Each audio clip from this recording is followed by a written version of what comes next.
Hello friends, good morning to all you. तो आज हम इस वीडियो में जो है प्रोजेक्टाइल मोशन संबंधित क्वेश्चन और थ्योरी को टेकअप करेंगे जो air force, navy and other competitive exam SSC CGL से लेकर के और बैंकिंग तक जो भी क्वेश्चन पूछे जा सकते हैं इसके थ्योरी पार्ट से पूछे जाते हैं। और जो जैसे कि जो भी बच्चे जो है इंटर क्वालिफाई पास करने के बाद, पास ओवर के बाद, तो वो लोग जो है जैसे काशी हिंदू विश्वविद्यालय, लखनऊ विश्वविद्यालय, साकेत में एंट्री करते हैं, तो वो लोग जो है बिना उनकी जो है कॉम्पिटिटिव एग्ज़ाम के वो लोग जो है उसमें प्रवेश नहीं पाते हैं। तो आज हम इस वीडियो के माध्यम से उन सभी क्वेश्चन को क्लियर करेंगे जिन सभी कॉम्पिटिटिव एग्ज़ाम में पूछते हैं। तो क्वेश्चन आज बड़ा ही ज़बरदस्त और इम्पॉर्टेंट चैप्टर होने वाला है, ठीक है। तो स्टार्ट करते हैं आज हम प्रक्षेप गति। पहले हम बात करते हैं कि प्रक्षेप गति क्या होती है, ठीक है। प्रक्षेप गति होती क्या है कि जब प्रक्षेप गति की परिभाषा तो नहीं पूछता है, वैसे बता देते हैं। जब किसी कण को उसके प्रारंभिक वेग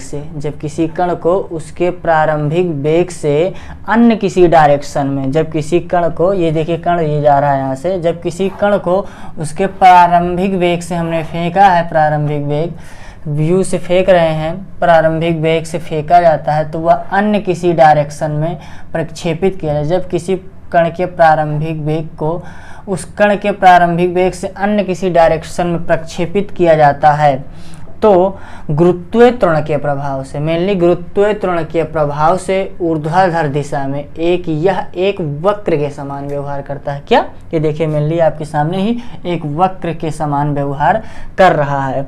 तो इस प्रकार की गति को हम क्या कहते हैं? प्रक्षेप की गति कहते हैं। तथा इस प्रकार के जो ये पथ बन रहा है, देखिए एक प्रकार का पथ बन रहा है, तो इस प्रकार का जो ये पथ बनता है, इस प्रकार के पथ को हम क्या कहते हैं? प्रक्षेप का पथ कहते हैं। ठीक, क्लियर। तो ये देखिए, ये आपका क्षैतिज घटक है यू cos थीटा, और ये क्या है? हॉरिजेंटल ऊर्ध्वाधर घटक है यू sin थीटा होता है। ठीक है, ये आपका एंगल है। यहाँ से ये प्रारंभिक वेग जब पहुंचा है तो उच्चतम बिंदु पर Vy = 0 हुआ है। और ये देखिए यू cos थीटा, तो इसके परपेंडिकुलर क्या होता है? You sin theta. ओके। और अब हम बात करेंगे कि प्रक्षेप गति में किस तरीके से चैप्टर थ्योरी से किस तरीके का पूछा जाता है। थ्योरी में पहला आपका पूछा जाता है, जैसे पहला देखिए, पहला थ्योरी का रहेगा आपका कि प्रक्षेप गति में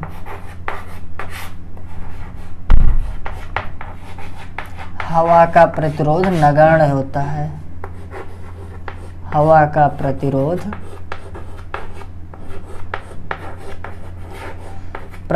नगण्य होता है, नगण्य होता है। ये पहला क्वेश्चन हुआ आपका, बेहद इंपॉर्टेंट होने वाला है। और दूसरा क्या होगा इसका थ्योरी कि इसमें केवल गुरुत्वीय त्वरण कार्य करता है। Only gravitational force, only gravitational acceleration, गुरुत्वीय त्वरण कार्य करता है।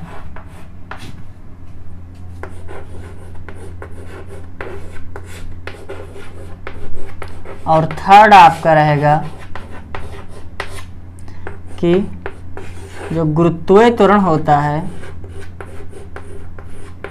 गुरुत्वीय त्वरण यह 2 प्रकार का होता है। 2 प्रकार का होता है। पूछ लेगा आप गुरुत्वीय त्वरण कितने प्रकार का होता है? तो गुरुत्वीय त्वरण 2 प्रकार का होता है।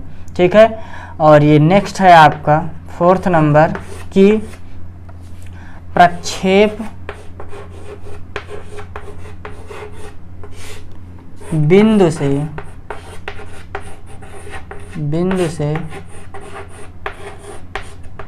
पहले यह मंदन की तरह कार्य करता है। क्या? मंदन की तरह, मंदन रिटार्डेशन की तरह कार्य करता है। उसके बाद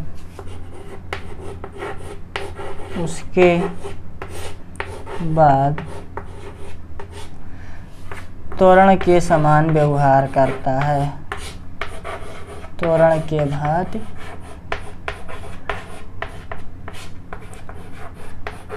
व्यवहार करता है।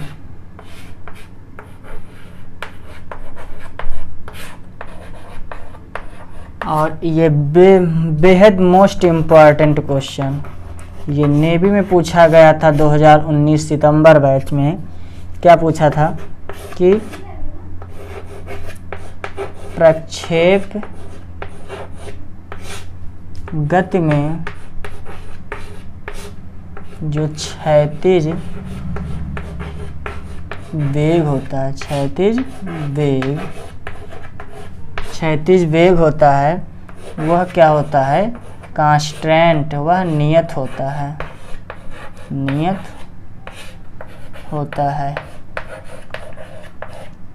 वो होता क्या है? वो होता है u cos थीटा, ये होता है आपका क्षैतिज वेग। ये क्षैतिज वेग चाहे इसको चाहे जहाँ तक बढ़ाते चले जाइए, चाहे जहाँ तक, यहाँ से इधर क्षैतिज वेग, तो ये कभी इसका मान परिवर्तित नहीं होगा, u cos थीटा ही रहेगा। और आपका नेक्स्ट क्या है? आपका 6 नंबर कि क्षैतिज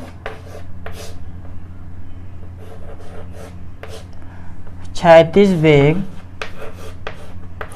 व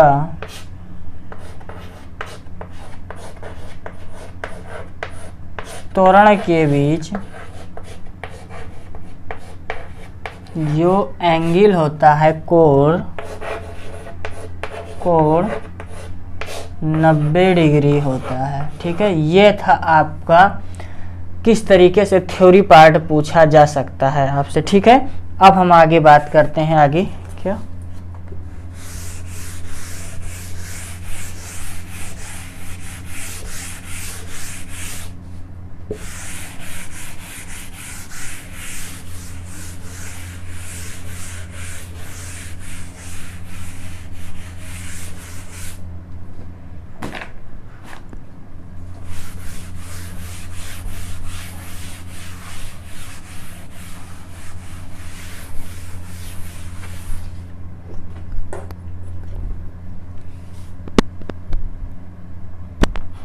u sin थीटा।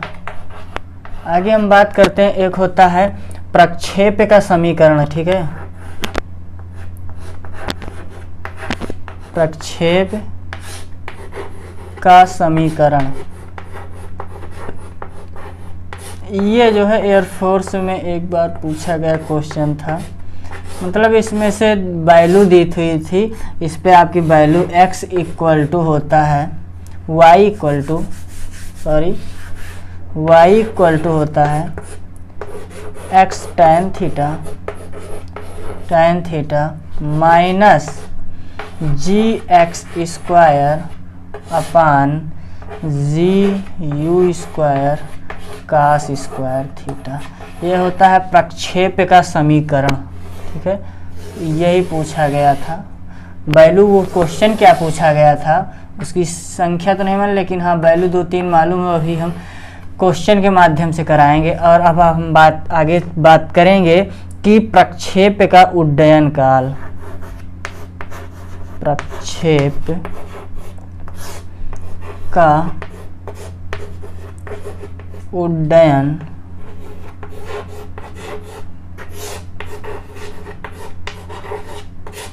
प्रक्षेप का उड्डयन काल क्या होता है?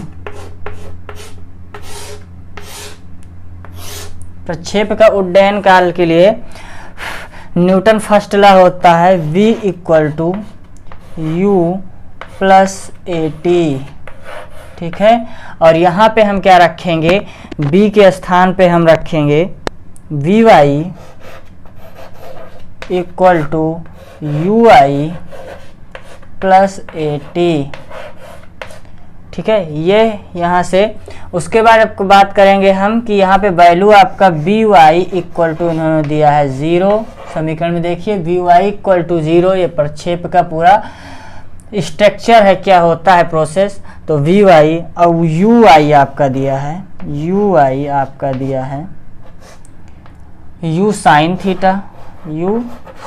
थीटा, और आपका दिया है इन्होंने क्या, a इक्वल टू -g, ये रखा जाता है, ठीक है। इतना प्रोसेस है। अब उसके बाद हम इक्वेशन में रख देते हैं by आपका कितना है, by है आपका 0 इक्वल टू ui है u साइन थीटा -gt, ठीक है।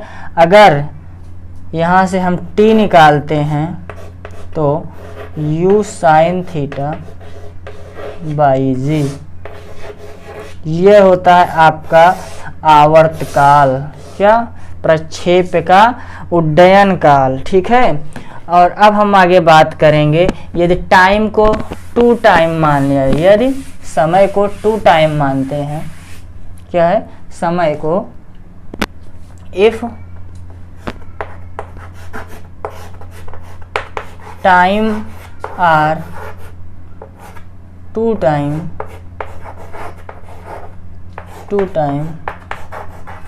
तब कैपिटल T इक्वल टू हो जाता है 2t कैसे, ये आधा चक्कर यहाँ पहुँचा उच्चतम पॉइंट पे, उच्चतम बिंदु पर ये परपेंडिकुलर लंबवत डाला भी हमने बताया था थ्योरी में, और नेक्स्ट यहाँ से यहाँ पहुँचा, यहाँ से यहाँ गया 1 पॉइंट पहुँचा, यहाँ से नीचे आया 2 पॉइंट, तो ये आपका 2t समय लेता है, ठीक है। तो t इक्वल टू हो जाएगा 2, और t की वैल्यू आपको पता है u sine theta by g, ये होता है, ठीक है। ये आपका हुआ प्रक्षेप का उड्डयन काल। अब हम आगे बात करेंगे प्रक्षेप की ऊंचाई, ठीक है। बात करेंगे आगे क्या, प्रक्षेप की ऊंचाई की। कभी कभी फार्मूला भी पूछ लिया जाता है।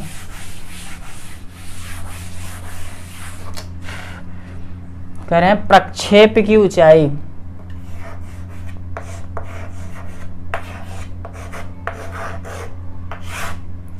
प्रक्षेप की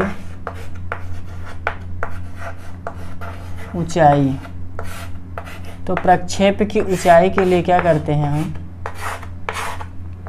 कि न्यूटन थर्ड इक्वेशन जानते हैं हम, क्या, b² equal to u² plus 2as, ठीक है। तो यहाँ से by² इक्वल टू होता है ui² प्लस 2ah, ये समीकरण आपको हुआ प्रक्षेप का। और अब हम मानते हैं, हमने कहा by 0 है, तो 0 equal to u sine theta है, u² sine square theta plus 2 minus, क्योंकि यहाँ पे g माइनस आएगा, माइनस 2gh। और अगर हम यहाँ से h फाइंड आउट करेंगे, u² sine square theta by 2g, ये आपका हुआ क्या, प्रक्षेप की ऊंचाई। और पूछ लिया कभी कभी कि इसकी मैक्सिमम ऊंचाई क्या होगी, अधिकतम ऊंचाई, प्रक्षेप की अधिकतम, पूछता है प्रक्षेप की अधिकतम ऊंचाई क्या होगी। तो मेनली क्या करते हैं, थीटा इक्वल टू हम क्या रख देते हैं 90। तो अगर थीटा इक्वल टू 90 रखेंगे तो h इक्वल टू आपका हो जाता है u² बाई 2g, क्यों?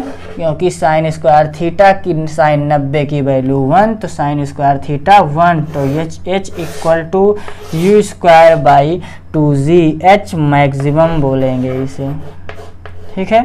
और अब हम बात करेंगे आगे कि क्षैतिज परास की, ठीक है, क्षैतिज परास।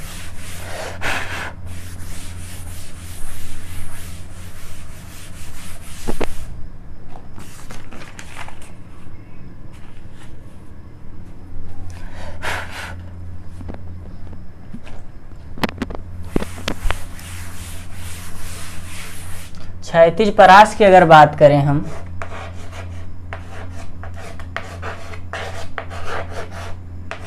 क्षैतिज परास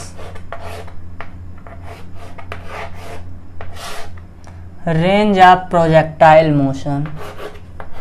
क्षैतिज परास की अगर बात करें तो क्षैतिज परास इक्वल टू होता है, फार्मूला होता है क्षैतिज परास इक्वल टू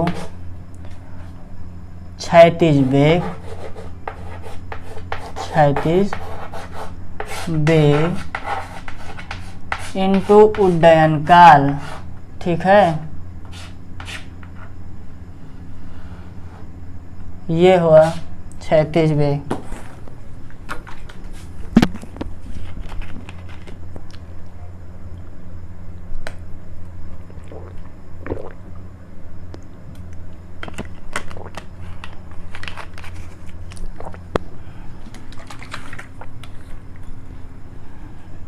ये होता है क्षैतिज वेग, हमने कहा है। क्षैतिज वेग आपका क्या है, ये देखिए नीचे क्षैतिज वेग डिनोट है u cos theta into 2u sine theta by G. देखिए यहाँ हम क्या करते हैं, u और u मिलकर क्या होगा, u square 2 sine theta into cos theta by G. ये आपका हो जाता है u square sine 2 theta, 2 sine theta into cos theta हो जाता है साइन 2 थीटा, साइन 2 थीटा त्रिकोणमिति formula u square sine 2 theta by G. ये आपका होता है क्षैतिज परास, यानी R इक्वल टू क्षैतिज परास R इक्वल टू हो जाएगा u square sine 2 theta by G. और अब हम आगे बात करेंगे कि क्षैतिज परास की मैक्सिमम वैल्यू कब होगी। मैक्सिमम वैल्यू क्षैतिज परास मैक्सिमम वैल्यू कब देगा, तो मैक्सिमम वैल्यू यह कब देगा क्षैतिज परास, इसकी बात करेंगे। तो मैक्सिमम वैल्यू यह कब देगा, यदि if theta equal to 45 degree then range of projectile motion, range क्षैतिज परास जो होगा आपका क्या होगा, मैक्सिमम होगा, ठीक है। तो वो मैक्सिमम क्या होगा, हमने फार्मूला बताया भी कि R equal to you square sine 2 theta by G.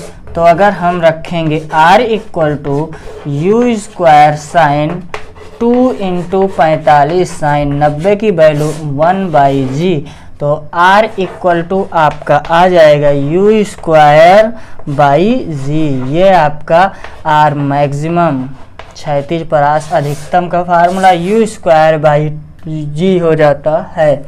देखिए यहाँ पे एक और निकाल देते हैं फार्मूला भी, देखा ये पूछा गया था एनडीए में, ठीक है।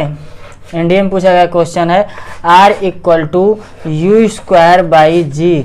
अगर हम क्या करते हैं, ऊपर 2 से गुणा और नीचे 2 से गुणा करवा देते हैं, तो आपका क्या होगा u स्क्वायर बाई 2z, क्या होगा u स्क्वायर बाई 2z। ये क्या होता है, R मैक्सिमम होता है, h maximum R equal to 2h, 2h क्या है मैक्सिमम।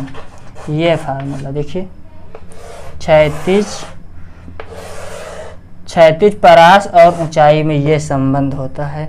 ये देखिए यहाँ से आर है वैसे, और ये देखिए you square by 2z, you square by 2z हमने अभी एच मैक्सिमम निकाला तो एच हो गया, 2 ऐसे था 2, ये हुआ आपका क्षैतिज पे। और अब हम आगे बात करेंगे कि क्षैतिज परास और उड्डयन काल में संबंध।